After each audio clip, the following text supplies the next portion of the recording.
Hello everyone, welcome to my channel e Kaksha. आज की इस वीडियो में हम भारतीय संविधान सभा से रिलेटेड जितने भी इम्पॉर्टेंट एमसीक्यूज़ हैं वो सब डिस्कस करने वाले हैं, जिससे कि आने वाले किसी भी एग्ज़ाम्स में आपको इस टॉपिक से रिलेटेड कोई भी कन्फ्यूजन ना रहे। तो वीडियो को लास्ट तक ज़रूर देखिएगा।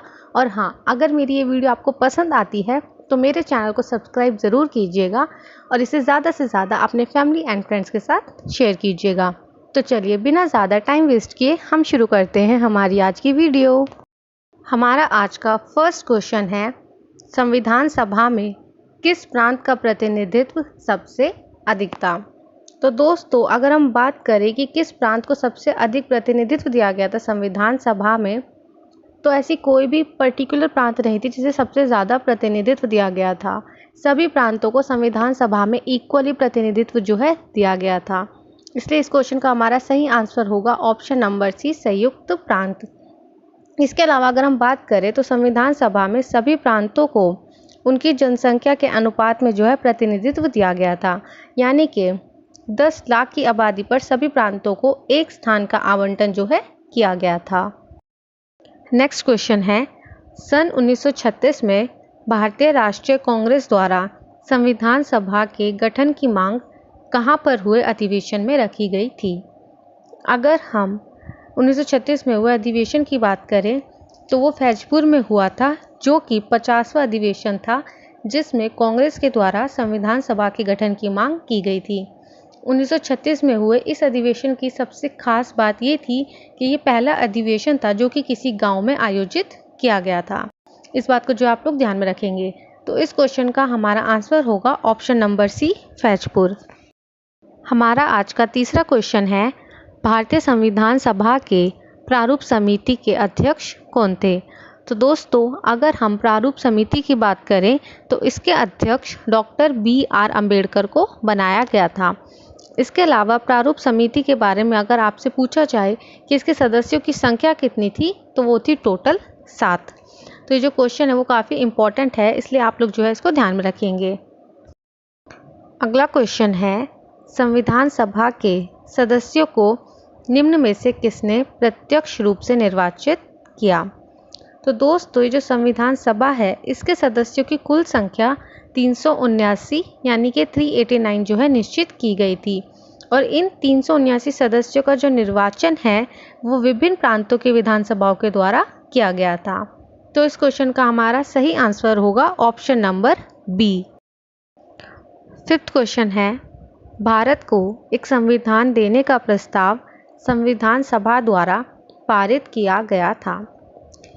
तो दोस्तों, ये जो संविधान देने का प्रस्ताव है वो संविधान सभा के द्वारा 22 जुलाई 1947 को पारित किया गया था। अगला क्वेश्चन है, संविधान सभा में उद्देश्य प्रस्ताव किसने प्रस्तुत किया।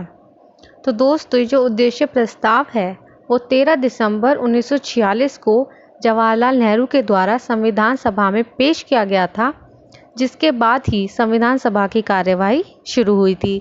तो इस क्वेश्चन का हमारा सही आंसर होगा option number C, Jawaharlal Nehru. हमारा अगला क्वेश्चन है, संविधान सभा के कितने उपस्थित सदस्यों ने संविधान पर हस्ताक्षर किए। तो स्टूडेंट्स, अगर हम बात करें तो पार्टीशन के बाद संविधान सभा के जो सदस्य हैं उनकी संख्या 379 से घटकर 299 ही केवल रह गई थी। और जिस वक्त संविधान पर हस्ताक्षर होने थे उस वक्त संविधान सभा में केवल 284 सदस्य ही उपस्थित थे। तो इसलिए हमें संविधान पर केवल उन्हीं 284 सदस्यों के हस्ताक्षर देखने को मिलते हैं। इसलिए इस क्वेश्चन का हमारा सही आंसर होगा option number B. Next question है, संविधान सभा के प्रारूप समिति में सदस्यों की संख्या कितनी थी। तो दोस्तों, जैसा कि हमें पता है कि जो प्रारूप समिति है उसके अध्यक्ष डॉक्टर BR अम्बेडकर को बनाया गया था।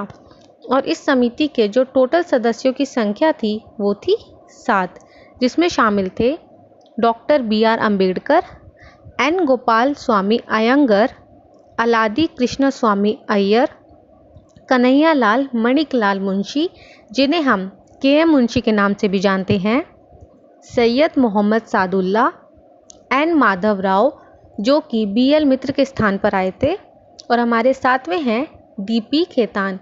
हालांकि 1948 में जो डीपी खेतान है उनकी मृत्यु हो जाती है और उनके स्थान पर टीटी कृष्णमाचारी को जो है प्रारूप समिति का सदस्य बनाया जाता है।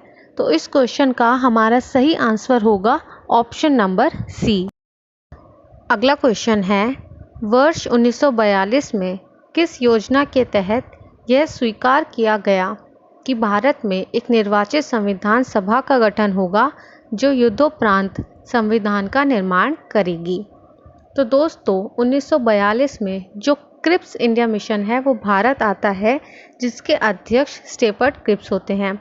उनके द्वारा कहा जाता है कि अगर हम वर्ल्ड वॉर सेकेंड में उनकी तरफ से उतारने के लिए अगर हम हमारी भारतीय सेना उन्हें दे देते हैं तो भारत को वो आज़ाद करा देंगे और उसके लिए वो संविधान सभा का गठन करेंगे जो कि हमारे देश के लिए संविधान का निर्माण करेगी। तो इस क्वेश्चन का हमारा सही आंसर है ऑप्शन नंबर सी, क्रिप्स योजना।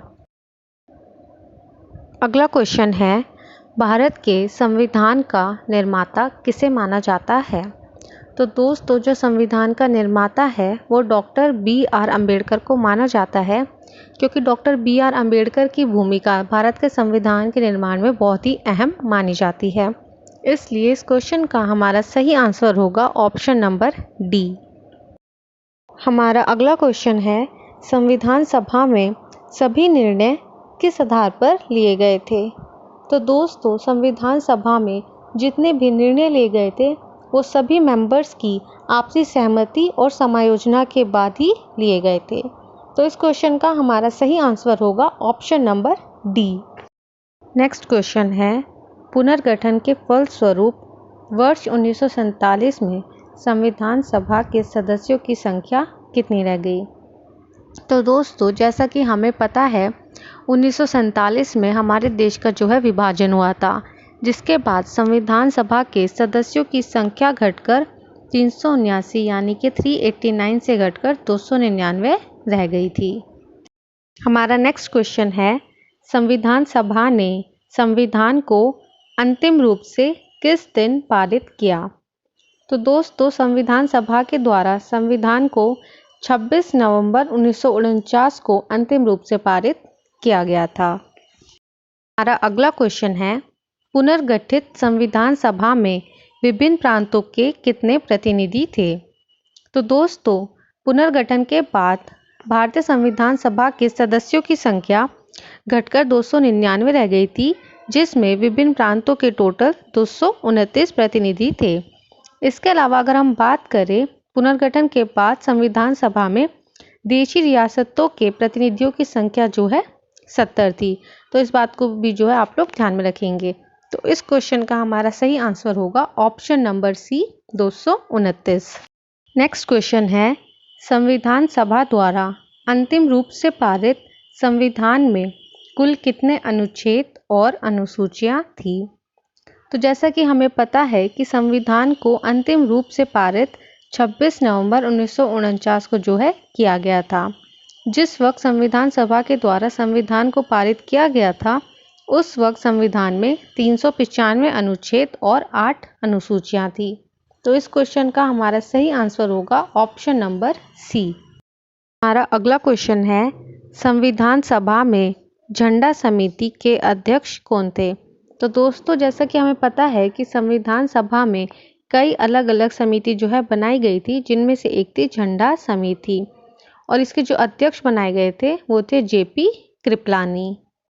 हमारा अगला क्वेश्चन है, संपूर्ण भारतीय संविधान के निर्माण में संविधान सभा को कितना समय लगा?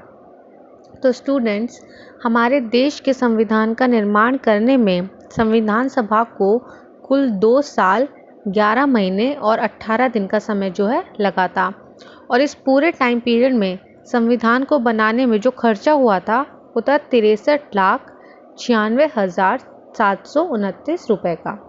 हालांकि ये क्वेश्चन आपसे एग्जाम में नहीं पूछा जाता है, बट फिर भी अपनी नॉलेज के लिए आप इस बात को ध्यान में रख सकते हैं। अगला प्रश्न है, संविधान सभा की अंतिम बैठक कब हुई?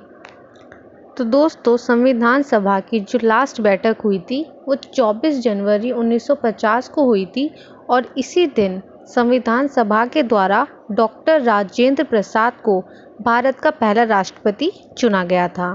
तो इस क्वेश्चन का हमारा सही आंसर होगा ऑप्शन नंबर सी। हमारा आज का लास्ट क्वेश्चन है, भारत का संविधान कब लागू हुआ था? तो जैसा कि हमें पता है कि हमारे देश का जो संविधान है वो 26 जनवरी 1950 को लागू हुआ था। लेकिन अगर आपसे एग्ज़ाम में पूछा जाता है कि हमारे देश के संविधान को संविधान सभा द्वारा कब पारित किया गया था, तो उसका आंसर होगा 26 नवंबर 1949। तो इन दोनों ही बातों को जो है आप लोग अपने ध्यान में रखेंगे। तो दोस्तों, ये थी हमारी आज की वीडियो जिसमें हमने भारतीय संविधान सभा से रिलेटेड बहुत ही इम्पोर्टेंट क्वेश्चंस जो हैं डिस्कस किए हैं, जो कि हमसे एग्जाम्स में लगभग हर साल पूछे जाते हैं। अगर आपको मेरी वीडियो पसंद आई हो तो मेरे चैनल को सब्सक्राइब ज़रूर कीजिएगा और आप मेरे चैनल पर जाकर मेरी प्रीवियस वीडियोस भी देख सकते हैं। तो चलिए अब हम मिलते हैं हमारी नेक्स्ट वीडियो में। तब तक के लिए बाय।